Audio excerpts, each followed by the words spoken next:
নমস্কার, সবাইকে স্বাগত মায়ের রান্নাঘরে, যেখানে প্রতিটা রেসিপি শুধু স্বাদের নয়, ভালোবাসার গল্প বলে। চলুন আজকে রান্নাটা শুরু করি। আজকে খুব একটা সহজ রেসিপি বানাতে চলেছি, পাস্তা।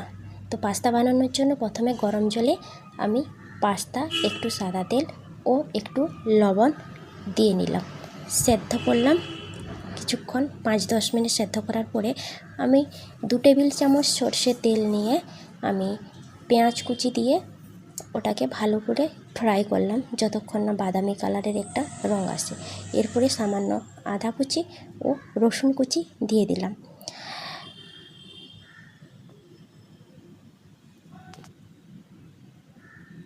এরপরে পাস্তাটা যেটা সেদ্ধ করে রেখেছিলাম ওটা ঢেলে দিলাম। সেদ্ধ করে রাখা পাস্তাটা ঢেলে দেওয়ার পরে আবার একটু নাড়াচাড়া করে কিছুক্ষণ আমি একটু সয়া সস দিলাম উপর থেকে। তারপরে যেটা পাস্তার সাথে যে প্যাকেটে যে মশলাটা দেয় ওটা একটু উপর থেকে ছড়িয়ে দিলাম, যাতে একটু স্বাদ আসে আর কি। এরপরে আমি লাস্টে একটু কেচাপ দিয়ে দিলাম এবং কেচাপ দেওয়ার পরে আমার পুরো পাস্তাটা রেডি। চলুন।